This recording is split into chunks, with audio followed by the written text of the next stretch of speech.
Boycott China का post हमको लगभग हर सोशल मीडिया प्लेटफॉर्म पर देखने को मिलता है और ट्विटर पर हैशटैग ट्रेंडिंग में भी चलता है। लेकिन OnePlus 8 Pro लॉन्च होने के 1.5 मिनट के अंदर अंदर पूरा मोबाइल बिक जाता है, आउट ऑफ स्टॉक हो जाता है। तारीख 15 जून का वो पूरा मसला हम इस वीडियो में जानने वाले हैं और साथ ही साथ मोदी जी का वो स्टेटमेंट हम सुनेंगे जो कि भारत के लिए नुकसान साबित हुआ है। आखिर भारत और चीन के पास ये सीमा विवाद क्यों है, कब से है और LAC क्या होता है, LAC का इतिहास भी आप इस वीडियो में जानने वाले हो। वीडियो को हमेशा की तरह पूरा देखना। मैं हूं प्रशांत और स्वागत है आपका नॉलेज हाउस में। सबसे पहले हम ये जान लेते हैं कि बॉर्डर और LAC के बीच क्या अंतर होता है। बॉर्डर यानी कि वो जो पाकिस्तान और भारत के बीच गुजरात और राजस्थान से होकर के है, और LAC यानी कि वो जो भारत और चाइना के बीच है। बॉर्डर यानी कि कोई सीमा विवाद वहाँ पर होता नहीं है, एक दूसरे के सैनिक दूसरे देशों के अंदर घुसपैठ नहीं करते हैं। लेकिन LAC होने पर सेना पेट्रोलिंग करती है और ऐसे समय में दोनों सेना का आमना सामना होने को ही फेस ऑफ भी कहते हैं। दरअसल भारत चीन का ये सीमा विवाद कोई नया नहीं है, 1962 यानी कि 1962 से चलती आ रही है। पिछले 2 महीने से चीन की सेना हमारी सीमा में घुसपैठ कर रही है और कई बार सीमा में भारतीय सेना ने चीन की सेना को रोका भी। और 15 जून से कुछ दिन पहले दोनों देशों की सेना की हाई रैंक ऑफिसर्स की बैठक हुई, जिससे कि चीनी सेना पीछे हटने के लिए मान गया। लेकिन फिर से चीनी सेना 15 जून को फिंगर 4 तक आ गया। ये फिंगर्स क्या होता है वीडियो में आपको आगे जाकर पता चलेगा। तो 15 जून को कर्नल संतोष बाबू ने कुछ जवानों के साथ पेट्रोलिंग करने के लिए गए और तब चीनी सैनिक भारत के सीमा के अंदर थे और कर्नल संतोष बाबू ने चीनी सेना को पीछे हटने के लिए कहा और चीनी सेना ने कर्नल को जोर से पीछे की ओर धक्का दिया, जिससे कि कर्नल संतोष बाबू ने जमीन पर गिर गए।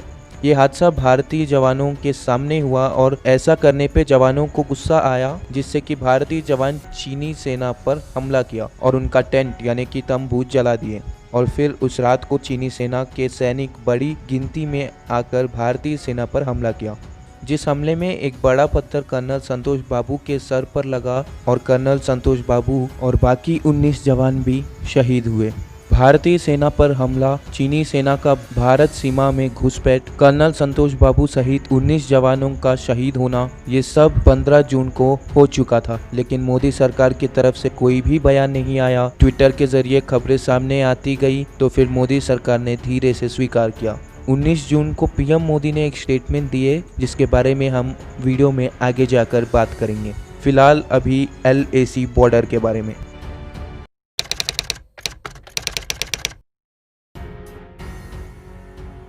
भारत का पूरा चीन से लगता हुआ LAC बॉर्डर लगभग 3488 किलोमीटर का है और ये LAC को 3 सेक्टर में डिवाइड किया गया है, वेस्टर्न सेक्टर, मिडिल सेक्टर और ईस्टर्न सेक्टर। वेस्टर्न सेक्टर जो है लद्दाख और चीन के बीच का बॉर्डर है, मिडिल सेक्टर हिमाचल प्रदेश और उत्तराखंड से लगता हुआ बॉर्डर है और फिर ईस्टर्न सेक्टर सिक्किम और अरुणाचल प्रदेश और चाइना के बीच का बॉर्डर है। अब आते हैं LAC के इतिहास पर। दरअसल अरुणाचल प्रदेश भी चाइना का हिस्सा होना चाहिए, ऐसा चाइना का कहना है। ऐसा क्यों? ये कारण हमको जानने के लिए इतिहास में जाना होगा। 1914 में अंग्रेज राज करते थे भारत को और उस वक्त ब्रिटिश इंडिया हुआ करता था और फॉरेन मिनिस्टर हेनरी मैकमोहन थे। 1914 में तिब्बत हुआ करता था जो कि उस समय चाइना का हिस्सा नहीं था और फिर हिमाचल प्रदेश में शिमला में एक बैठक हुई जिसमें हेनरी मैकमोहन ने एक लकीर खींची जो कि 878 किलोमीटर का है और यही लकीर अरुणाचल प्रदेश और तिब्बत के बीच में था, जैसे कि आप अभी मैप में देख रहे हो। और फिर 1947 में भारत आज़ाद हुआ और नेहरू जी प्रधानमंत्री बन गए। फिर साल 1949 में 1949 में चाइना में माओ की सरकार आई और चाइना ने धीरे धीरे कर तिब्बत पर कब्जा कर लिया और उसके बाद साल 1959 जनवरी में चीन भारत को एक लेटर भेजा जिसमें कि मैकमोहन लाइन पर भी असहमति जताई और चीन ने उस एग्रीमेंट में साइन नहीं किया और चीन ने ये कारण बताकर मैकमोहन लाइन को नहीं मानता। चीन का कहना है कि अरुणाचल प्रदेश भी चीन का हिस्सा होना चाहिए। और फिर 1962 में 1962 में सीनो वार भी चीन के तरफ से यही कारण दिखाकर किया गया।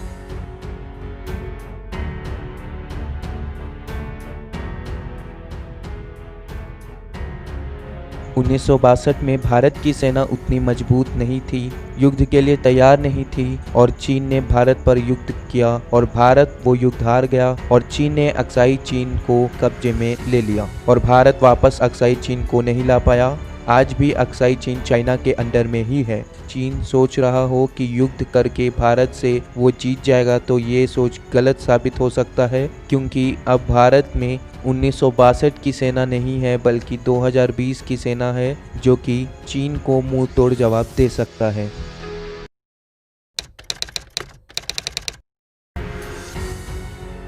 अब आता है साल 1993 जहां पर चीन और भारत के बीच एग्रीमेंट हुआ, LAC एग्रीमेंट।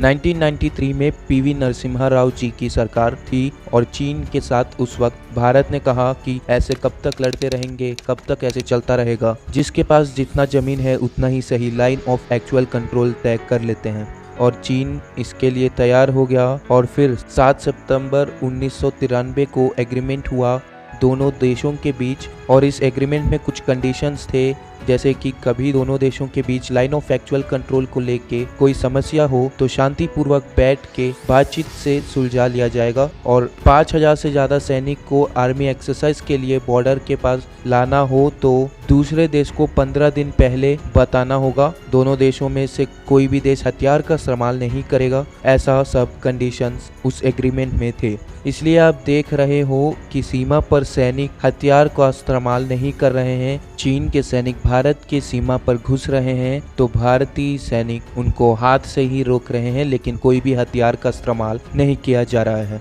और ये LAC एग्रीमेंट के बाद अक्साई चीन चीन के पास ही रह गया, बाकी जो हिस्सा भारत के पास था वो भारत के पास रह गया और बीच में लाइन ऑफ एक्चुअल कंट्रोल की लकीर खींच दी गई। अभी आप सोच रहे होंगे कि इतना सारा एग्रीमेंट होने के बाद ये लड़ाई क्यों लड़ी जा रही है। मैं आपको बता देता हूँ कि जो LAC तय की गई थी उसमें अभी भी कुछ जगह पर कंफ्यूजन है। China line of actual control को फिंगर 4 तक मानता है और India line of actual control को फिंगर 8 तक मानता है, लेकिन पिछले 2 महीने से चाइना नियमों का पालन करते नजर नहीं आया है। लगभग चाइना सभी नियमों को तोड़ चुका है। अब हम मैप में वो जगह को देखेंगे जिस जगह को लेकर विवाद जारी है। लद्दाख के LAC के पास पहाड़ी इलाका है और इन पहाड़ या उनकी चोटी को फिंगर्स बोलते हैं और सूत्रों के मुताबिक चीन की सेना फिंगर 4 तक आ गई है और सैटेलाइट इमेजेस और वीडियो फुटेज के जरिए हमको ये देखने को मिलता है। सूत्रों के मुताबिक अक्सर भारतीय सेना को फिंगर 8 तक पेट्रोलिंग करने जाना चाहिए, पर भारतीय सेना फिंगर 4 तक ही जाता है और चीनी सेना धीरे धीरे करके फिंगर 4 तक आ गया है। और जैसे कि न्यूज़ में हमने देखा कि लगभग 10,000 सैनिक को चीन ने LAC के पास तैनात रखा था। चीनी सेना LAC से 8 किलोमीटर आगे आ चुका है। पेंगोंग लेक और गलवान घाटी में भी सीमा विवाद जारी है। दरअसल फिंगर 4 जो है ऊंचाई में है और ऊंचाई में रहते वक्त युद्ध लड़ना आसान हो जाता है और इसलिए चाइना भी इस जगह को अपना करने का सोच रहा है। 19 जून को PM मोदी ने एक स्टेटमेंट दिए कि ना हमारे बॉर्डर में कोई घुसा हुआ है और ना हमारे पोस्ट किसी के कब्जे में है। एक बार सुन लीजिए। और प्रेजेंटेशन को भी देखा, न वहां कोई हमारी सीमा में घुस आया है, न ही कोई घुसा हुआ है, न ही हमारी कोई पोस्ट किसी दूसरे के कब्जे में है।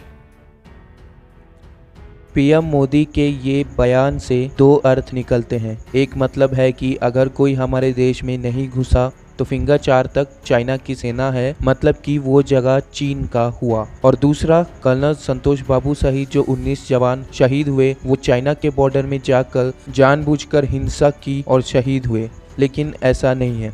लेकिन ऐसा ही है, ऐसा चीन का कहना है। इसके बाद चीन के तरफ से बयान आने लगे, यही तो हमारा भी कहना है कि हमारा जगह है और हमारी सेना वहां पेट्रोलिंग कर रहा है, भारत को पीछे हट जाना चाहिए। फिर 20 जून को मिनिस्ट्री ऑफ इंफॉर्मेशन के तरफ से एक बयान जारी हुआ जिसमें कहा गया कि पीएम के बयान का जानबूझकर गलत मतलब निकाला जा रहा है। पीएम मोदी सिर्फ गलवान घाटी में घुसपैठ नहीं होने की बात कर रहे थे, लेकिन अब इसके दूसरे साइड का आर्गुमेंट होता है कि अगर ऐसा है तो गलवान घाटी का ही नाम ले लेते।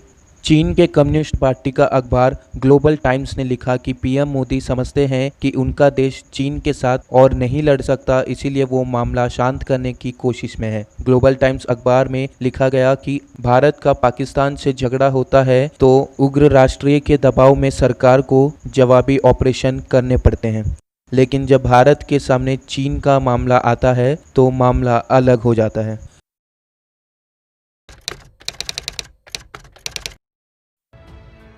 अब मैं अपनी राय यहाँ पर रखना चाहता हूँ। मोदी जी देश के प्रधानमंत्री पद पर बैठे हैं और उनका बयान कहीं ज़्यादा मायने रखता है, इसलिए ये अच्छा होगा कि बयान देते समय थोड़ा ध्यान रखे और पूरा सही बयान दे, बजाय इसके कि एक बयान को कवर करने के लिए दूसरे बयान की ज़रूरत पड़े। मीडिया को सवाल उठाना चाहिए ताकि सरकार की तरफ से अच्छा काम जनता को देखने को मिल पाए। पहले आप ये वीडियो क्लिप सुन लीजिए।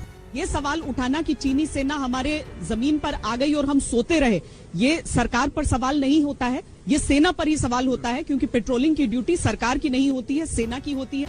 आपको भी याद होगा कि इकोनॉमिक स्लोडाउन के चलते जब महंगाई बढ़ रही थी तब मीडिया का कहना था कि आरबीआई की गलती है, सरकार की नहीं है। और अभी जब चीन की सेना भारत की सीमा में घुसपैठ कर रही है तो अभी मीडिया का कहना है कि ये भारतीय सेना की गलती है, सेना के ऊपर सवाल उठाना चाहिए, सरकार की कोई गलती नहीं है, ऐसा मीडिया का कहना है। मीडिया अगर जनता की आवाज़ बने तो सबका भला रहेगा। अब आते हैं सीमा विवाद पर।